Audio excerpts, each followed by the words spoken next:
Plongez dans le grand bain de la vie locale avec Radio Grand Lac sur 92.1. Vous aimez l'art et la culture d'ici et d'ailleurs ? Retrouvez Anne dans l'épicerie culturelle du territoire. Et bonjour à tous et bienvenue. C'est toujours un plaisir, un vrai plaisir de vous retrouver et d'être ensemble en direct avec vous pendant 1 heure. Alors aujourd'hui, on va partir en Afrique, on va se réchauffer le cœur. Alors quand on dit Afrique, à quoi on pense ? À la chaleur, bien sûr, à cette joie qui rayonne, qui est propulsée par la musique, aux percussions qui déclenchent instantanément l'envie de danser, aux épices, aux saveurs, aux couleurs éclatantes, à l'esprit de partage, de solidarité, au respect et aux soins apportés aux aînés. Mais l'Afrique, c'est aussi des réalités plus sombres, liées aux conditions climatiques, aux inégalités marquées. Thomas Sankara, dirigeant dans les années 80 du Burkina Faso, dira d'ailleurs « Il faut choisir entre le champagne pour quelques-uns et l'eau potable pour tous ».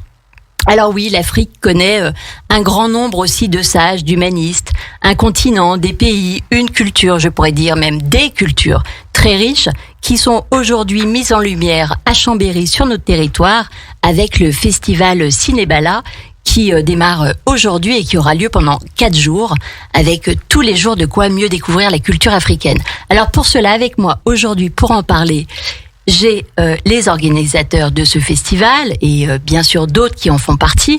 Alors Cynthia Laba, bonjour. Bonjour Anne. Donc tu es programmatrice au cinéma Malraux, scène nationale Chambéry.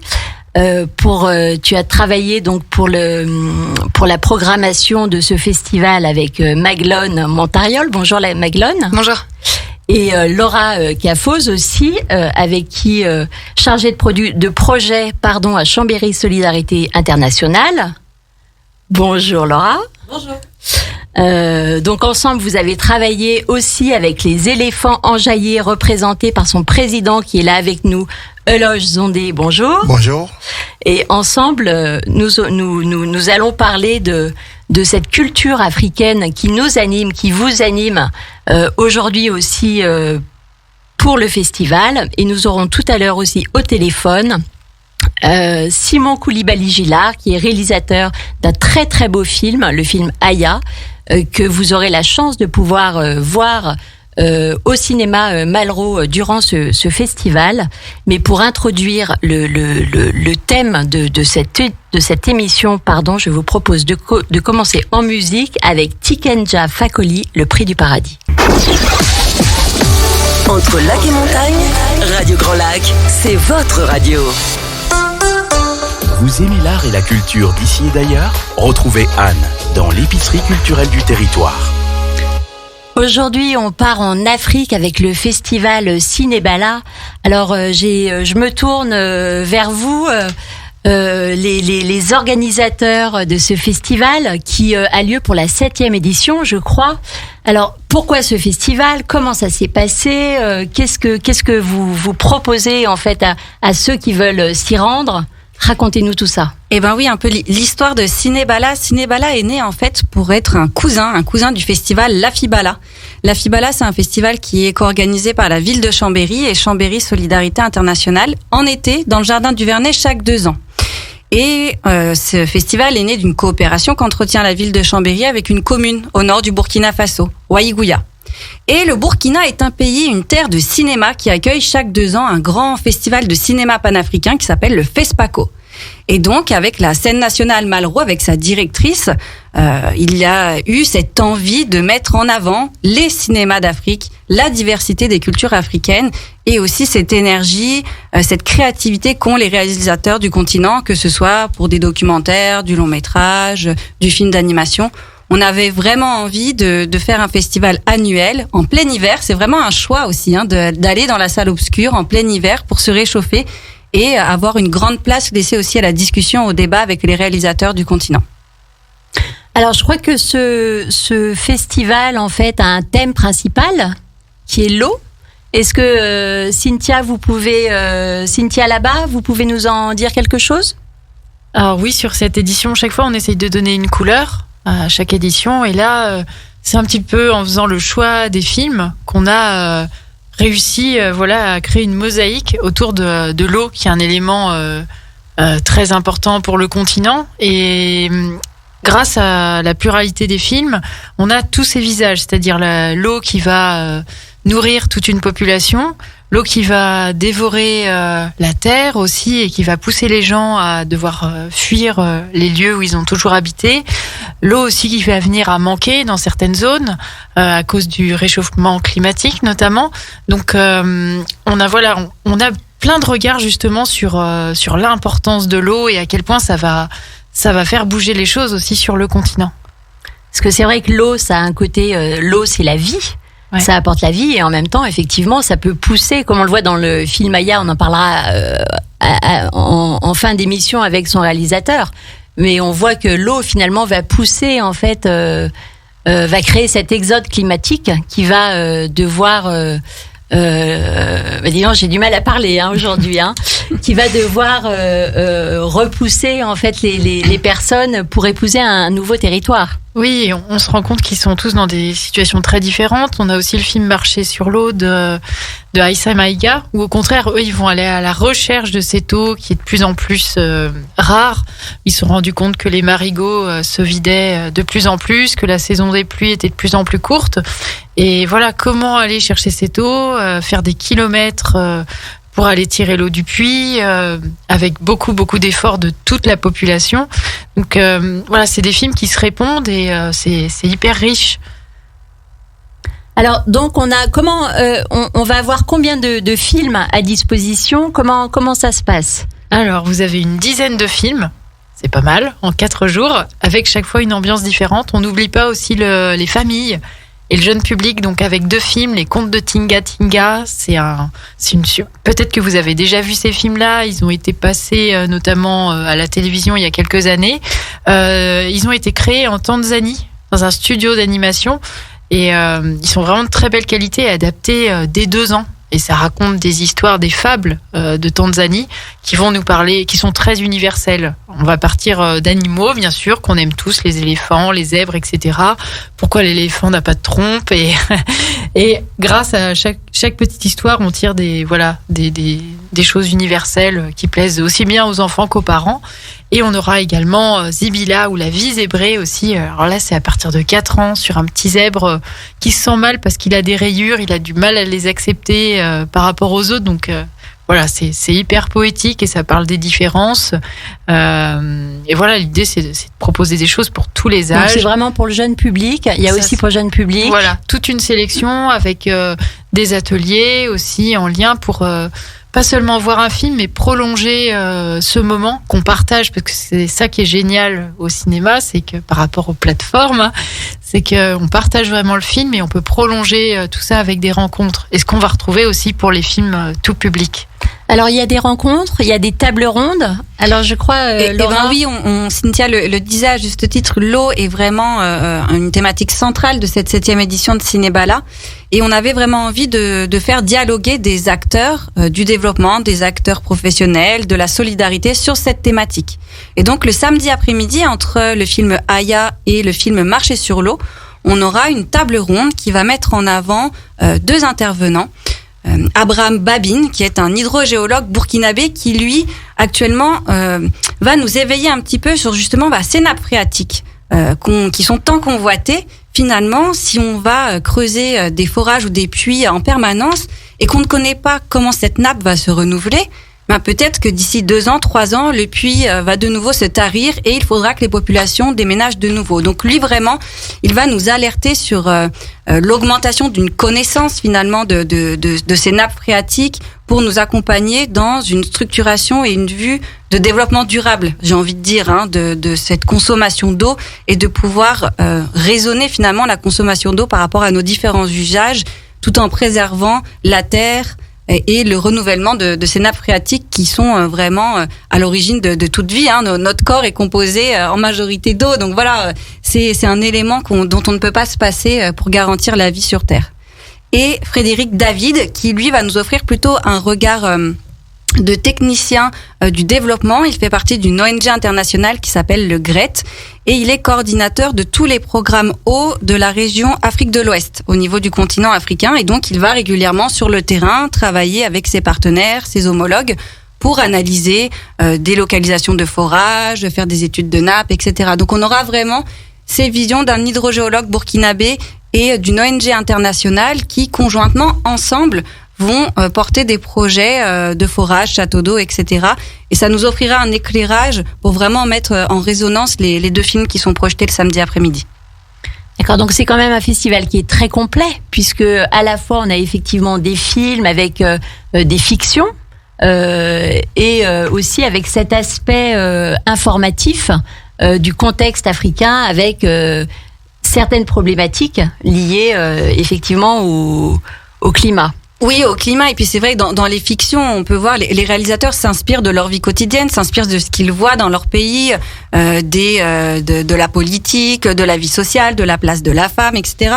Et notre envie, alors cette année, vous imaginez bien que la 7e édition, on est ravis de souffler cette bougie en public, mais voilà, les réalisateurs, pour certains, n'ont malheureusement pas pu faire le déplacement, mais ils seront là par visio pour répondre aux questions du public. On a vraiment envie que Cinébala soit une fenêtre sur le continent africain, sur cette diversité qui existe dans le continent africain, et donc de pouvoir maintenir un dialogue en direct avec un réalisateur, avec un acteur du continent, parce que ce sont les mieux placés pour nous parler de leurs films. Voilà. Alors, quels pays sont représentés? Parce qu'il y a plusieurs pays d'Afrique.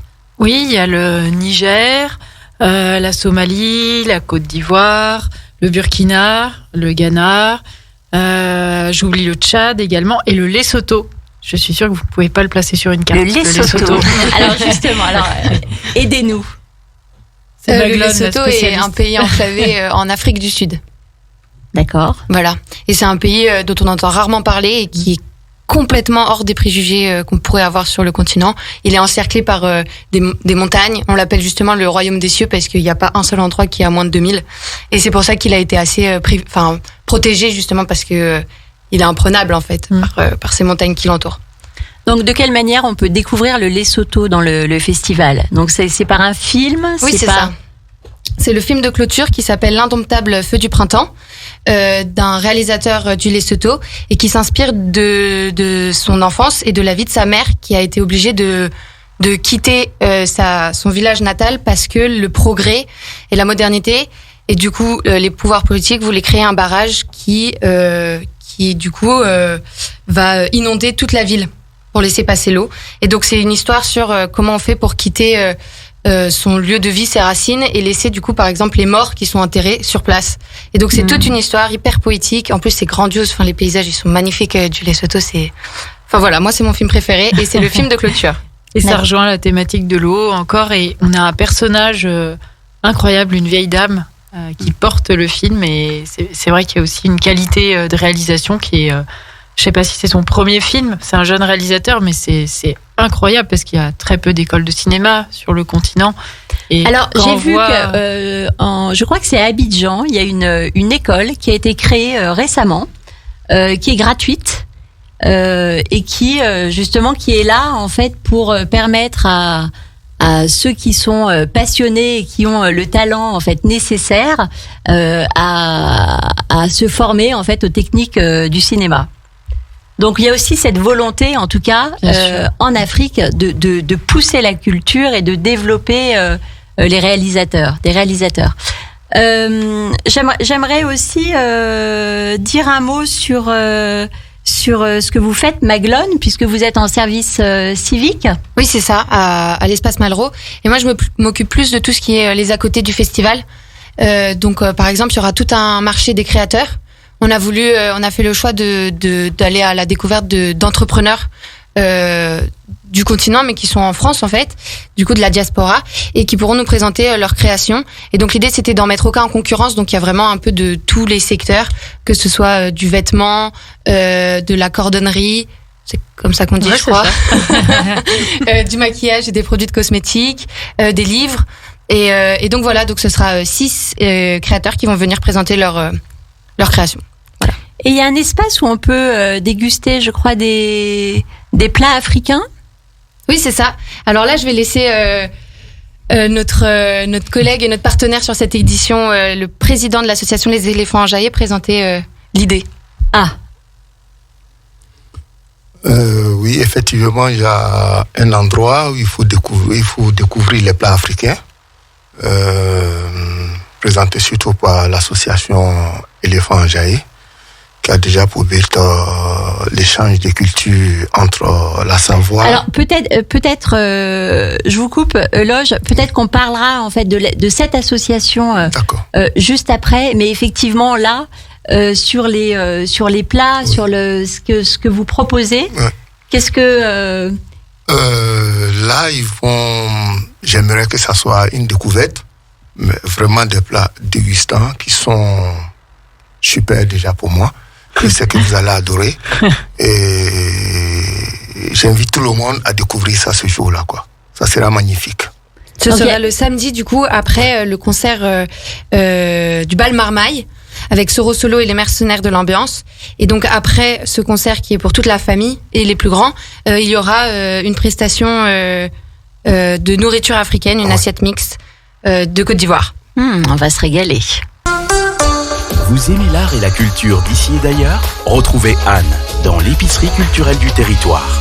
Nous sommes toujours en direct sur Radio Grand Lac dans l'épicerie culturelle du territoire. Alors aujourd'hui, le sujet qui nous intéresse, qui nous anime, c'est l'Afrique avec son festival à Chambéry, Festibala, qui a lieu à l'espace Malraux. Alors des films, des tables rondes, des invitations culinaires, de l'artisanat également. Alors je me tourne vers vous, Eloge Zombé. Donc vous êtes président de l'association Les Éléphants Enjaillés, qui est là pour promouvoir la culture africaine. Alors j'aimerais bien que vous puissiez partager avec nous en fait votre association, son objectif, ce que vous faites, de quelle manière vous participez aussi en Savoie, dans le Festibala et peut-être dans d'autres manifestations savoyardes. Merci. Notre association, déjà, Les Éléphants Enjaillés, a pour but déjà d'échanger la culture ivoirienne à la culture savoyarde. Donc c'est propre à la culture ivoirienne, c'est propre à la Côte d'Ivoire. Voilà, propre à la Côte d'Ivoire. Aujourd'hui, se déplacer, c'est pas se déplacer, aller dans un autre pays sans apprendre les choses de ce pays. Et en retour, il faut pouvoir ramener ce que tu as appris dans un autre pays à ton pays. Et donc aujourd'hui, en Savoie, il y a plein de trucs que nous on a appris ici, qu'on connaît, qu'on découvre et qu'on a envie de faire découvrir aussi à la Côte d'Ivoire. En retour, ramener la culture de Côte d'Ivoire ici en Savoie. Donc notre but aujourd'hui, c'est le but de l'association Éléphants Enjaillés, c'est ça. C'est s'enrichir aussi, se donner, échanger avec nos cultures différentes. Voilà. Alors il y a un proverbe africain qui est, j'ai trouvé assez beau, qui dit on ne peut pas peindre du blanc sur du blanc, du noir sur du noir. Chacun a besoin de l'autre pour se révéler. Donc c'est un petit peu aussi ça. C'est-à-dire que pouvoir aussi avec notre regard. On porte peut-être qu'on ne porte pas le même regard, en tout cas sur votre culture, que vous, en la vivant aussi de la même manière. Oui, aujourd'hui le but c'est, il y a plein d'Africains qui se déplacent, bon, dans le but de leur bien-être à eux. Mais il faut apprendre. Il faut apprendre parce que quand tu te déplaces, c'est de voir tous les alentours. Ici, en Europe, aujourd'hui, il y a des trucs qu'on a besoin ici dans la culture européenne, en France, qui permet de développer certaines choses chez nous. C'est déjà le savoir-vivre. Ils l'ont appris, c'est devenu presque une culture chez eux. Mais il faudrait qu'on apprenne ça pour pouvoir au moins essayer de développer des choses comme quand on parle de l'eau. Aujourd'hui, en Europe, on pouvait avoir ce problème ici. Le problème d'eau, puisque l'Europe est développée aujourd'hui, il y a des maisons, il n'y a même plus de place. Mais chez nous encore, il y a la forêt, mais on a un problème d'eau. Et donc, la culture, c'est le savoir-faire de l'autre. Et puis ça nous donne conscience aussi finalement de cette richesse aussi qu'est l'eau. Oui. L'eau, nous, quelque part, on ouvre le robinet et puis on pourrait imaginer que elle n'a pas de valeur, tellement qu'on l'a facilement. Voilà. Et ça met en fait en évidence la richesse des éléments. Et ça, c'est une culture vraiment importante pour l'Europe. Aujourd'hui, ils ont cherché pendant des années. Aujourd'hui, ils sont développés dessus. Il y a des maisons abandonnées où il y a l'eau. Mais chez nous, pourtant, il y a des maisons qui sont construites et il n'y a pas de l'eau. Il faut apprendre ça. il faut chercher à savoir, cultiver et s'imprégner dedans pour pouvoir le ramener en Afrique. On n'a pas ce genre de problème, seulement on n'a pas voulu développer. Et ça fait partie de la culture. Et donc, notre association aujourd'hui, c'est le but, réellement d'apprendre et de ramener de là-bas ici. Alors, comment vous agissez en Côte d'Ivoire? Comment vous ramenez de la culture française, européenne ou en Afrique? Puisque vous parlez de cet échange culturel. Aujourd'hui, on a besoin de faire beaucoup de campagnes pour qu'on puisse comprendre réellement que venir en Europe, c'est pas seulement de fermer les yeux, aller au boulot le matin, prendre son pognon, le mettre dans la poche, mais c'est d'apprendre, s'approcher, savoir, aller prendre des formations, comment il faut pour faire ça, Parce que quand tu sors de chez toi pour un mal, et que ce mal, quand tu arrives et que tu l'oublies, tu n'es pas sorti de chez toi pour un mal. Donc ce mal, il faut qu'on apprenne. Supposons comment il faut faire monter de l'eau à 18 étages. Et chez nous, déjà, à 4 étages, déjà, c'est la merde. Donc, il faut apprendre ça. Donc, aujourd'hui, c'est d'apprendre et ramener. Et arriver là-bas, il faut vraiment faire une campagne et parler quand même à notre dirigeant qu'on connaît. Parce que le but de l'association, c'est de pouvoir parler. Une association, c'est de pouvoir parler. Oui, on peut faire ça. Ramener des personnes ici qui peuvent apprendre et ramener et répartir chez eux pour pouvoir développer ça. Donc, voilà. Alors, j'entends bien aussi ce sens-là. Alors maintenant, j'ai envie de vous demander, dans l'autre sens. Dans l'autre sens. Qu'est-ce que vous nous offrez? Qu'est-ce que votre culture, en fait, nous apporte, selon vous, selon votre regard? Notre culture aujourd'hui. Qu'est-ce qui manque chez nous, peut-être, et que vous avez plus développé chez vous? Ici, ce qu'il manque chez vous, Bon. Vas-y, on n'est pas susceptible. On pourra revenir dessus après le temps de... Ce n'est pas une question piège. Mais par exemple, moi, je vais vous dire quelque chose que je trouve quand même très fort chez vous. C'est par exemple ce sens du respect des aînés, des anciens. Le fait aussi, comme ça, de les accueillir et de les avoir, en fait, dans vos familles. Ils sont intégrés. Nous, on voit, par exemple, dans nos modèles, ils sont plutôt en périphérie. On va les mettre, c'est très triste, mais on va plutôt les mettre un peu à l'extérieur. Et malheureusement, ils vont finir par sortir j'allais dire de la pièce, de cette pièce qu'est la vie. Et je trouve que ça, on a aussi des grandes leçons à prendre de la culture africaine. Voilà, donc ça, c'est un exemple pour moi, en tout cas, qui me touche. Ouais, là-dessus, on est obligé. Le respect, on s'est dit, le respect, c'est quelque chose de naturel. C'est pas une chose qu'on oblige, on force une personne à faire. Ici, en Europe, et quand je vois un enfant qui peut dire à son père, papa, ça ne me plaît pas, je trouve que c'est normal, ça, c'est une belle culture. Parce que déjà, dès enfant, tu peux t'exprimer. Mais chez nous, on ne peut pas s'exprimer. Ce qui est aussi quand même très important. On ne peut pas s'exprimer et on trouve que c'est un respect. C'est pas un respect. Moi, tu veux me mettre dans une école qui ne me plaît pas. J'ai envie de faire ça. Je te dis ça. Mais si toi, le père, tu veux m'inculquer quelque chose que je ne veux pas du tout, c'est pas un respect. Je pars parce que je suis obligé. Et donc, il n'y a pas de respect. C'est vrai que c'est une chance aussi d'avoir cette liberté d'expression. Voilà. Qu'on connaît. Voilà. Le respect, c'est la liberté d'expression pour moi. Ah, peut-être que vous voulez réagir, Laura Calfoz? Non, juste dans ce que raconte Euloge, en fait, je trouve que ça fait vraiment écho à ce qu'est le festival. Dans tout ce que tu nous dis, finalement, le but de l'association, c'est de transmettre.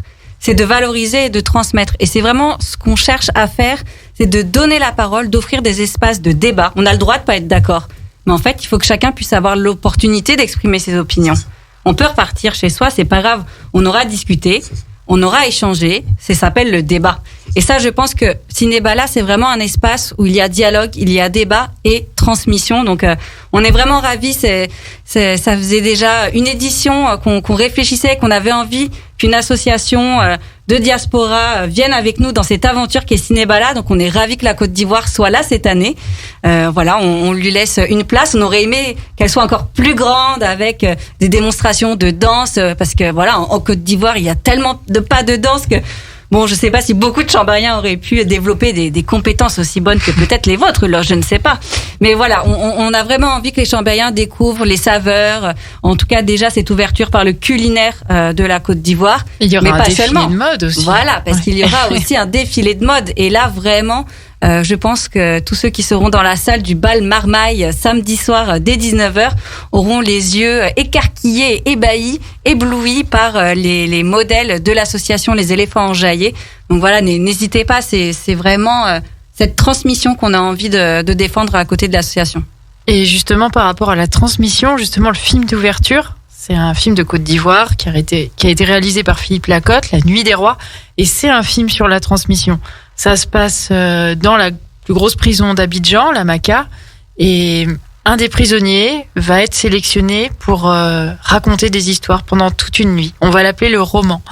Et il doit tenir. Et grâce à ces récits, on sort aussi de la prison. C'est un film hyper fort et où le réalisateur arrive à transcender justement cette notion de récit et à quel point c'est important pour nous d'entendre des histoires. Et ça aussi, c'est un grand pouvoir de la Côte d'Ivoire. On va marquer une petite pause musicale et on se retrouve tout de suite après.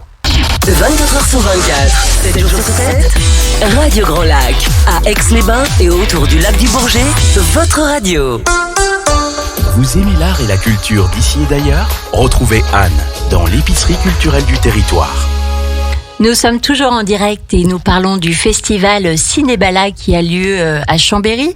Et avec nous au téléphone, dans un train, Simon Koulibaly-Gillard. Bonjour Simon. Simon, vous m'entendez? Ah bah voilà. Simon? C'est le direct. C'est le direct, les aléas du direct.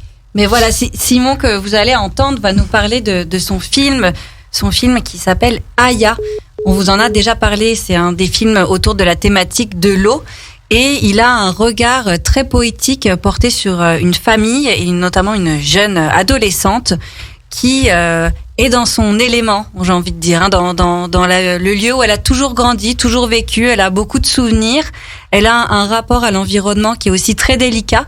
Et malheureusement, ce film aborde la question du changement climatique et de la montée des eaux, puisque cette jeune fille vit sur une péninsule qui se fait grignoter à travers le temps par cette eau qui ravage, mais qui est aussi cette eau qui nourrit finalement l'ensemble du village, puisque les habitants sont pour la plupart des pêcheurs. Alors, Simon, ça y est, Simon, on t'a en ligne? Oui, bonjour à tous. Bonjour Simon.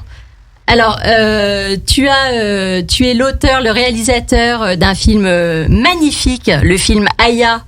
Donc, comme on avait une petite coupure, Laura a pris les devants, a présenté ton film. Est-ce que tu peux nous en parler? Ah, deuxième coupure, je crois qu'on va pas y arriver. Alors, on vous l'avait dit, hein, Simon, est un des réalisateurs qui nous propose un échange en visio pour cette 7e édition de Cinébala, et actuellement, il est donc dans un train. Donc voilà, comme vous connaissez la France et la répartition du réseau, hein, on parlait de la réciprocité, de la transmission. Bah voilà, en France aussi, le réseau peut être coupé, notamment quand on est dans les trains, suivant s'il passe peut-être dans le centre de la France sur la route du Finistère. Donc, voilà. Alors, ce qu'on peut dire en tout cas, c'est que Simon n'en est pas à son premier film, puisqu'il a déjà tourné 4 films au Burkina Faso. Là, c'est son premier long métrage, Aya.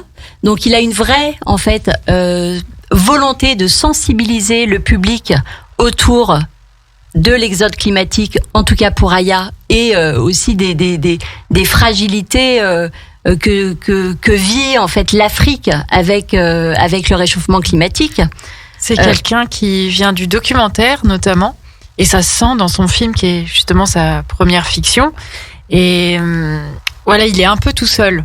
quand il fait son film. Il a sa caméra, il s'occupe un petit peu de tout. Et du coup, il arrive vraiment à se lier avec les populations qu'il va rencontrer.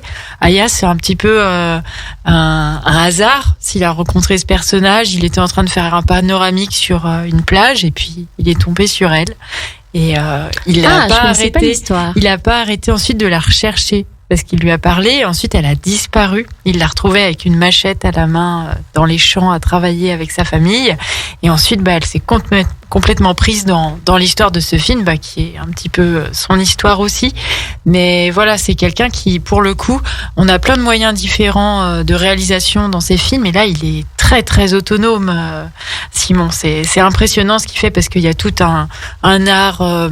l'image est magnifique. Vraiment, et on se dit, il arrive très beau tout seul sans forcément une énorme équipe technique. Et voilà, c'est vraiment bluffant et il arrive vraiment à nous glisser dans cette ambiance de famille, justement grâce à ce rapport de confiance qui se fait au fil et à mesure de ces rencontres. Alors c'est un film qui est assez extraordinaire parce que on voit aussi, moi j'ai été quand même très marquée de voir que finalement ce destin en fait de ce village qui doit quitter ses terres doit aussi partir, physiquement, mais aussi quitter parfois un amour et aussi penser aussi à emmener avec eux leur mort. Je peux dire ça comme ça. Ça c'est aussi quand même quelque chose qui est très poignant. Ce qui est poignant aussi, c'est justement tout le rapport qu'on peut aussi avoir par rapport à l'enfance qu'on perd. Et là, c'est des images. On comprend assez vite qu'en à peine 30 ans, il y a énormément de lieux qui ont disparu là-bas, des habitudes. Et c'est dire au revoir vraiment à tous ces souvenirs d'enfance. Et du coup, ça peut tous nous toucher quand on voit le film. Vous êtes parti en Afrique, vous aussi ? Moi, non, jamais. Ça vous donne envie ? À part en Égypte. C'était pas... bien sûr que ça donne envie. Ça donne envie de rencontrer les gens.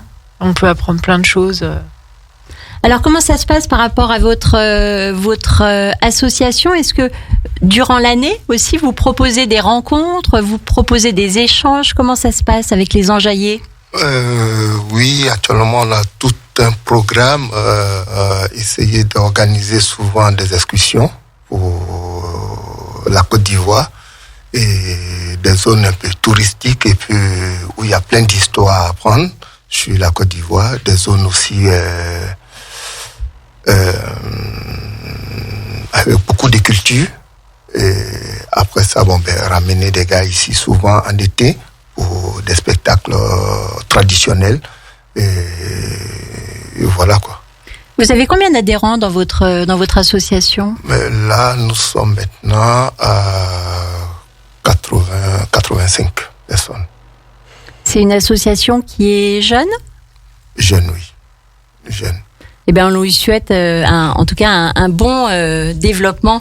Alors, j'aimerais partager avec vous quelques phrases écrites par le poète franco-sénégalais. J'aimerais bien Souleymane Diamanka et j'aimerais bien que vous réagissiez en fait. J'ai trouvé ça très très beau. Donc, il le slame puisque il se dit aussi habitant de nulle part, originaire de partout.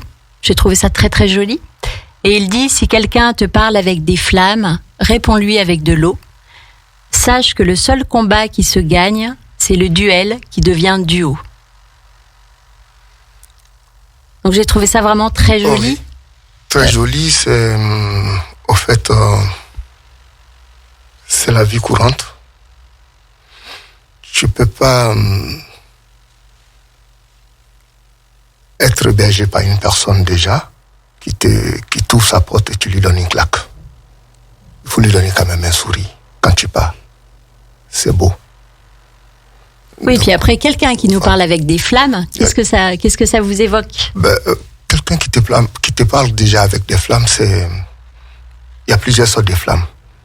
Voilà. Déjà, dans quelle sorte de flammes il te parle. Voilà. Ça dépend si c'est des flammes d'amour, si c'est des flammes de haine. Voilà, c'est dans le sens de ces flammes qu'il faut répondre.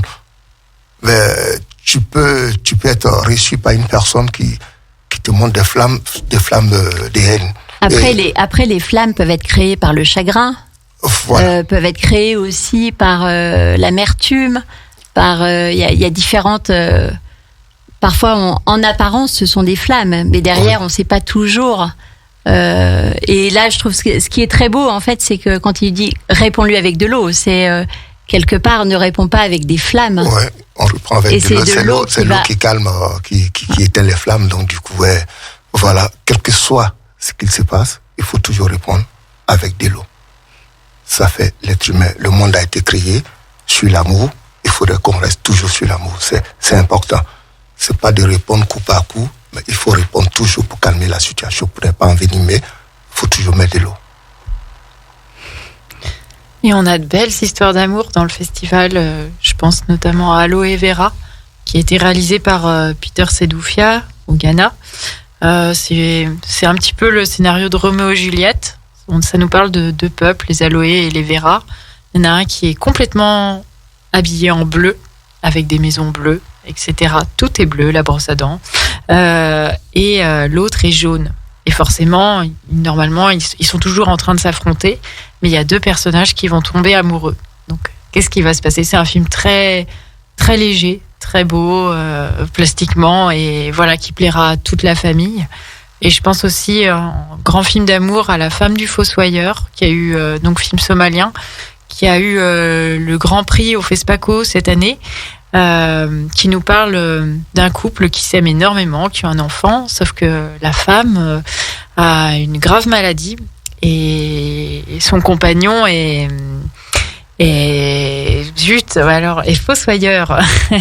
C'est-à-dire, en Somalie, les fossoyeurs attendent devant les hôpitaux qu'il y ait des morts et puis pour les ensevelir, mais forcément ils gagnent très peu d'argent et il va se battre pour essayer de réunir les fonds pour sauver sa femme. Donc c'est tout son trajet et c'est un film qui nous donne beaucoup de dynamisme, de l'optimisme aussi, parce que c'est quelqu'un qui avance quelles que soient les difficultés, et voilà, je vous le conseille vraiment. Vous pouvez nous rappeler le titre ? Ouais, c'est La femme du fossoyeur. Il sera programmé dimanche à 17h30 et suivi d'un entretien avec le réalisateur. On a beaucoup de chance. Alors, pour vous qui organisez, qui mettez toute cette énergie dans ce festival, de quelle manière ce festival sera un festival réussi ? Eh ben, on vous attend nombreux et nombreuses. Le festival n'est réussi puisqu'il y a du public dans la salle. Voilà, vous imaginez bien qu'on a déjà vu les films parce qu'on a concocté cette programmation pour vous. Donc venez, n'hésitez pas à vous rendre sur le site internet de Malraux, Scène nationale Chambéry, pour découvrir toute la programmation du festival Cinébala, donc qui démarre ce soir avec un film d'ouverture, La Nuit des Rois, en grande salle. Donc c'est aussi une expérience vraiment inoubliable de pouvoir voir un film sur grand écran, et vraiment ce film-là s'y prête très bien puisqu'on rentre dans un univers et on se laisse complètement absorber par l'univers que Philippe Lacotte nous propose. Et jusqu'à lundi soir en salle Ciné-Malraux, donc du 21 au 24 janvier, vous avez l'ensemble des films, et pour pouvoir voir tous ces films, on a prévu un pass. Alors évidemment, on vous conseille, on vous invite à venir et à nous présenter votre pass sanitaire, mais là, on vous parle d'un autre type de pass, le pass Cinébala. Pour 20 €, vous pouvez accéder à l'ensemble des films du festival. Donc vraiment, je pense qu'il n'y a aucune hésitation à avoir. Venez dès ce soir à Malraux pour prendre votre pass, et comme ça, vous aurez la pluralité des cinémas qui font vivre le continent africain. Alors merci à tous de nous avoir écoutés. Merci à vous, invités, d'avoir été là, d'avoir partagé aussi avec nous sur l'Afrique. Donc il est l'heure de se quitter, de refermer les portes de l'épicerie culturelle du territoire. Maintenant, on se retrouve très très bientôt. Vous pouvez aussi nous retrouver sur la page YouTube de Radio Grand Lac en podcast. Et également sur notre page Facebook. Merci aussi à toi, Sandra, pour le soutien à la technique. Et on se retrouve très très vite pour une nouvelle émission. À bientôt.